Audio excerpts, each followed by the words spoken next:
नमस्कार दोस्तों।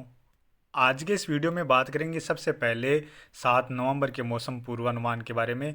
और उसके बाद बात करेंगे 8 नवंबर से लेकर 14-15 नवंबर तक किन किन राज्यों में किस तरह की बारिश की गतिविधियां नज़र आ रही हैं, उसके बारे में भी इस वीडियो में बात करेंगे। अभी सबसे पहले बात कर लेते हैं मौसमी सिस्टमों के बारे में। इस समय अरब सागर में यहाँ पर एक सर्कुलेशन बना हुआ है, जिसके प्रभाव से आप देख सकते हैं कुछ इस तरह से यहाँ से बंगाल की खाड़ी से नमी वाली हवाएं इस तरह से यहाँ पर इस सर्कुलेशन के आसपास पहुँच रही हैं। और इसी के प्रभाव से आप देख सकते हैं केरल, कर्नाटक से लेकर तमिलनाडु, आंध्र प्रदेश, तेलंगाना, महाराष्ट्र से लेकर छत्तीसगढ़, उड़ीसा जो दक्षिणी क्षेत्र हैं, यहाँ तक ये बादल नज़र आ रहे हैं। इसके अलावा यहाँ पर गुजरात से लेकर राजस्थान के कुछ दक्षिणी या पूर्वी क्षेत्र हैं, मध्य प्रदेश के कुछ उत्तरी पश्चिमी क्षेत्र हैं, यहाँ पर भी थोड़े बहुत बादल नज़र आ रहे हैं। इन बादलों से हो सकता है एक आधुआ स्थान पर बूंदाबांदी जैसी गतिविधियाँ भी देखने को मिल रही हों। साथ में ही उत्तर पश्चिम भारत में भी यहाँ पर पश्चिम विक्षोभ पाकिस्तान, अफगानिस्तान और ईरान के जो क्षेत्र हैं, इन क्षेत्रों की ओर नज़र आ रहा है।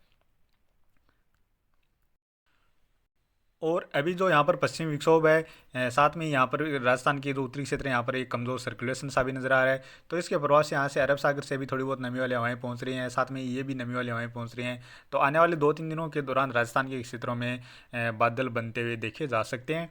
और इसके अलावा अरब सागर में जो सर्कुलेशन है, इसके प्रभाव से भी यहाँ पर लगातार दक्षिण भारत में भी काफ़ी घने बादलों की आवाजाही देखी जा सकती है। तो चलिए इन दोनों सिस्टमों के बीच अब बात कर लेते हैं सबसे पहले आने वाले 24 घंटों के मौसम पूर्वानुमान के बारे में। अभी पहले बात करें लाइव लाइटनिंग में, आप देख सकते हैं इस समय केरल से लेकर कर्नाटक, तमिलनाडु और आंध्र प्रदेश से लेकर तेलंगाना के कुछ दक्षिणी क्षेत्र हैं या कुछ दक्षिण पश्चिमी क्षेत्र हैं, साथ में ही छत्तीसगढ़, उड़ीसा के कुछ दक्षिणी क्षेत्र हैं। इन क्षेत्रों में कुछ स्थानों पर गरज चमक के साथ हल्की मध्यम से लेकर तेज मूसलाधार बारिश की गतिविधियां देखी जा रही हैं। खासतौर पर केरल और कर्नाटक में ज़्यादा बारिश की गतिविधियां इस समय देखी जा रही हैं। इसके अलावा अरब सागर में भी यहाँ पर लक्षद्वीप के आसपास के क्षेत्रों से लेकर जो केरल, कर्नाटक, महाराष्ट्र के जो पश्चिमी तटीय क्षेत्र हैं, इन क्षेत्रों से जो पश्चिमी क्षेत्र हैं, यहाँ पर भी काफ़ी स्थानों पर काफ़ी घने बादल हैं। और यहीं पर एक जो सर्कुलेशन है, तो यहाँ पर भी काफ़ी स्थानों पर तेज़ मूसलाधार बारिश की गतिविधियाँ इस समय देखी जा रही हैं। उत्तर पश्चिम भारत में जो पश्चिमी विक्षोभ आ रहा है, उसके प्रभाव से पाकिस्तान के क्षेत्रों की ओर भी गरज चमक के साथ इस समय बारिश की गतिविधियाँ नज़र आ रही हैं। हालांकि जो पाकिस्तान के क्षेत्रों पर ये पश्चिमी विक्षोभ है, इसका ज़्यादातर मूवमेंट कुछ इस तरह से नज़र आ रहा है। यदि इसी का मूवमेंट इसी तरह से यानी पश्चिम दिशा से सीधा पूर्व दिशा की ओर होता, तो ये बादल कहीं ना कहीं राजस्थान के क्षेत्रों को अच्छी तरह से प्रभावित कर सकते थे और यहाँ पर बारिश की गतिविधियाँ भी देखी जा सकती थी। लेकिन अब जो ज़्यादा बादल हैं वो इस तरह से यानी कुछ दक्षिण पश्चिम से उत्तर पूर्व की ओर जाते हुए नज़र आ रहे हैं, जिसके प्रभाव से ये बादल तो पहुँचेंगे, लेकिन ज़्यादा राजस्थान के क्षेत्रों को ज़्यादा प्रभावित नहीं कर पाएंगे, ऐसा अभी लग रहा है। अभी बात कर लेते हैं आने वाले 24 घंटों के दौरान। आने वाले 24 घंटों के दौरान देखा जाए तो यहाँ पर जम्मू कश्मीर, गिलगित बाल्टिस्तान और हिमाचल प्रदेश में थोड़े बहुत बादल और इक्का दुक्का स्थान पर हल्की बारिश की गतिविधियाँ नज़र आ रही हैं। या पहाड़ी जो ऊंची पहाड़ी वाले क्षेत्र हैं, वहाँ पर इक्का दुक्का स्थान पर हल्की बर्फबारी की गतिविधियाँ भी देखी जा सकती हैं। इसके अलावा बात करें राजस्थान के क्षेत्रों की ओर भी बादल आएंगे, साथ में ही थोड़े बहुत बादल पंजाब, हरियाणा के क्षेत्रों की ओर भी पहुँच सकते हैं। इसके अलावा गुजरात कुछ इस तरह से यहाँ से बादल पहुँच रहे हैं, तो गुजरात और मध्य प्रदेश के कुछ उत्तर पश्चिमी क्षेत्र हैं, जिस तरह से आज यहाँ पर बादल देखे जा रहे हैं, तो यहाँ पर भी आने वाले 24 घंटों के दौरान थोड़े बहुत बादल देखे जा सकते हैं। इसके अलावा और हो सकता है इन बादलों से इक्का दुक्का स्थान पर बूंदाबांदी जैसी गतिविधियाँ भी देखने को मिल जाएँ। इसके अलावा बात करें उत्तर प्रदेश से लेकर बिहार, झारखंड, पश्चिम बंगाल, छत्तीसगढ़, उड़ीसा के जो उत्तरी क्षेत्र हैं, इन क्षेत्रों में मुख्यतः मौसम साफ ही नज़र आ रहा है। पूर्वोत्तर राज्यों की ओर देखा जाए तो यहाँ पर भी आने वाले 24 घंटों के दौरान मुख्यतः मौसम साफ ही नज़र आ रहा है। हालांकि इक्का दुक्का स्थान पर हल्की फुल्की बूंदाबांदी जैसी गतिविधियाँ या हल्की फुल्की बारिश की गतिविधियाँ जरूर देखी जा सकती हैं। इसके अलावा बात करें दक्षिण भारत में, यहाँ पर जो अरब सागर में सर्कुलेशन है, उसके प्रभाव से यहाँ पर काफ़ी अधिक तेज़ी से ये हवाएं मान उत्तर पूर्वी मानसून वाली हवाएं हैं, वो काफ़ी तेज़ी से यहाँ पर पहुँच रही हैं, जिसके प्रभाव से केरल से लेकर कर्नाटक के ज़्यादातर क्षेत्रों में हल्की मध्यम से लेकर तेज़ मूसलाधार बारिश के साथ साथ कुछ स्थानों पर भारी बारिश की गतिविधियां भी नज़र आ रही हैं। इसके अलावा तमिलनाडु में भी खासतौर पर जो पश्चिमी क्षेत्र हैं, कुछ दक्षिणी क्षेत्र हैं, यहाँ पर भी काफ़ी स्थानों पर मध्यम से लेकर तेज़ मूसलाधार बारिश की गतिविधियां ही नज़र आ रही हैं। और तमिलनाडु के जो पूर्वी क्षेत्र हैं, कुछ मध्य के क्षेत्र हैं, यानी चेन्नई के आसपास जो क्षेत्र हैं, इन क्षेत्रों में हल्के मध्यम से लेकर खंड बारिश के रूप में कुछ स्थानों पर तेज़ बारिश देखी जा सकती है। आंध्र प्रदेश में भी पूर्वी क्षेत्रों से लेकर जो तटीय क्षेत्र हैं, इन क्षेत्रों से लेकर कुछ दक्षिणी या कुछ पश्चिमी क्षेत्र, इन क्षेत्रों में कुछ स्थानों पर मध्यम से लेकर तेज मूसलाधार बारिश की गतिविधियां नजर आ रही हैं। उत्तरी क्षेत्रों में कुछ स्थानों पर हल्की मध्यम दर्जे की बारिश की गतिविधियां नजर आ रही हैं। छत्तीसगढ़ उड़ीसा के जो छत्तीसगढ़ के जो रायपुर तक के क्षेत्र हैं, यहाँ तक भी बादल देखे जा सकते हैं। उड़ीसा में भी जो दक्षिणी क्षेत्र है, इन क्षेत्रों में कुछ स्थानों पर हल्की बारिश की गतिविधियां आने वाले 24 घंटों के दौरान देखने को मिल सकती हैं। इसी तरह तेलंगाना के दक्षिण क्षेत्रों में हल्की मध्यम व कुछ स्थानों पर तेज मूसलाधार बारिश की गतिविधियां खंड बारिश के रूप में नजर आ रही हैं। जबकि जो उत्तरी क्षेत्र हैं, कुछ महाराष्ट्र के भी दक्षिणी क्षेत्र हैं, यहाँ पर भी बादल देखे जा सकते हैं। कुछ स्थानों पर बूंदाबांदी या हल्की बारिश की गतिविधियां जरूर देखने को मिल सकती हैं। इसके अलावा बात करें कर्नाटक के दक्षिणी क्षेत्रों से लेकर जो मध्य के क्षेत्र हैं, पश्चिमी क्षेत्र हैं, इन क्षेत्रों में काफ़ी स्थानों पर तेज बारिश की गतिविधियां नजर आ रही हैं। जबकि जो उत्तर पूर्वी क्षेत्र हैं या कुछ उत्तरी क्षेत्र हैं, इन क्षेत्रों में भी कुछ स्थानों पर हल्की बारिश की गतिविधियां देखी जा सकती हैं। हालांकि मॉडल में यहाँ पर मुख्यतः मौसम साफ ही नज़र आ रहा है, लेकिन यहाँ पर कुछ स्थानों पर हल्की बारिश की गतिविधियां देखी जा सकती हैं। इसी तरह गोवा और महाराष्ट्र के भी कुछ दक्षिण पश्चिमी क्षेत्र हैं, इन क्षेत्रों में भी कुछ स्थानों पर हल्की मध्यम दर्जे की बारिश की गतिविधियां आने वाले 24 घंटों के दौरान देखने को मिल सकती हैं। अंडमान निकोबार द्वीप समूह के क्षेत्रों की ओर भी बारिश की गतिविधियां नजर आ रही हैं। लक्षद्वीप के आसपास जो क्षेत्र हैं, यहाँ पर भी काफ़ी स्थानों पर हल्की मध्यम से लेकर तेज मूसलाधार बारिश की गतिविधियां आने वाले 24 घंटों के दौरान देखी जा सकती हैं। और अब बात करें 8 नवंबर की।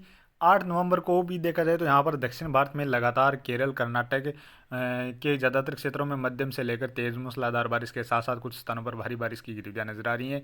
तमिलनाडु में भी हल्की मध्यम से लेकर कुछ स्थानों पर तेज मूसलाधार बारिश की गतिविधियां नजर आ रही हैं। आंध्र प्रदेश के दक्षिणी क्षेत्रों से लेकर जो मध्य के क्षेत्र हैं, तेलंगाना के भी दक्षिणी क्षेत्रों से लेकर कुछ पश्चिमी क्षेत्र हैं, इन क्षेत्रों में भी हल्की मध्यम से लेकर कुछ स्थानों पर खंड बारिश के रूप में तेज बारिश की गतिविधियां देखी जा सकती हैं। इसी तरह गोवा और महाराष्ट्र के कुछ दक्षिण पश्चिमी क्षेत्र हैं, रत्नागिरी के आसपास जो क्षेत्र हैं, इन क्षेत्रों में भी कुछ स्थानों पर बारिश की गतिविधियां देखी जा सकती हैं। इसके अलावा अंडमान निकोबार द्वीप समूह के क्षेत्रों की ओर कुछ स्थानों पर हल्की बारिश की गतिविधियां देखी जा सकती हैं। उत्तर पश्चिम भारत में पश्चिम विक्षोभ के प्रभाव से पहाड़ों पर हल्की बारिश की गतिविधियां नजर आ रही हैं। साथ में ही राजस्थान के भी कुछ पश्चिमी क्षेत्र हैं, इन क्षेत्रों में भी थोड़ी बहुत हल्की फुल्की बूंदाबांदी या हल्की फुल्की बारिश की गतिविधियां नजर आ रही हैं। और अब बात करें 9 नवंबर की।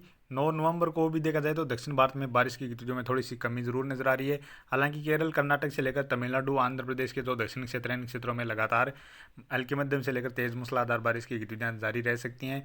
साथ में महाराष्ट्र के कुछ दक्षिण पश्चिमी क्षेत्र हैं, इन क्षेत्रों में बारिश की गतिविधियों में थोड़ी सी बढ़ोतरी नजर आ रही है। और उत्तर पश्चिम भारत में पश्चिम विक्षोभ के प्रभाव से पहाड़ों पर बारिश की गतिविधियों में थोड़ी सी बढ़ोतरी नजर आ रही है। साथ में यहाँ पर कुछ स्थानों पर हल्की बर्फबारी की गतिविधियां भी नजर आ रही हैं।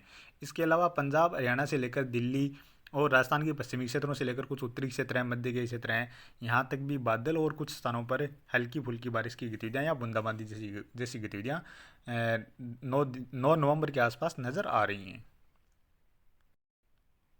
और अब बात करें 10 नवंबर की। 10 नवंबर को यह पश्चिमी विक्षोभ आगे चला जाएगा, लेकिन इसका प्रभाव पहाड़ी राज्यों में 10 नवंबर के आसपास भी नज़र आ रहा है। साथ में पंजाब, हरियाणा के जो उत्तरी क्षेत्र हैं, यहाँ पर भी थोड़ा बहुत प्रभाव 10 नवंबर के आसपास देखा जा सकता है। इसके अलावा दक्षिण भारत में भी बारिश की गतिविधियों में थोड़ी सी कमी नज़र आ रही है।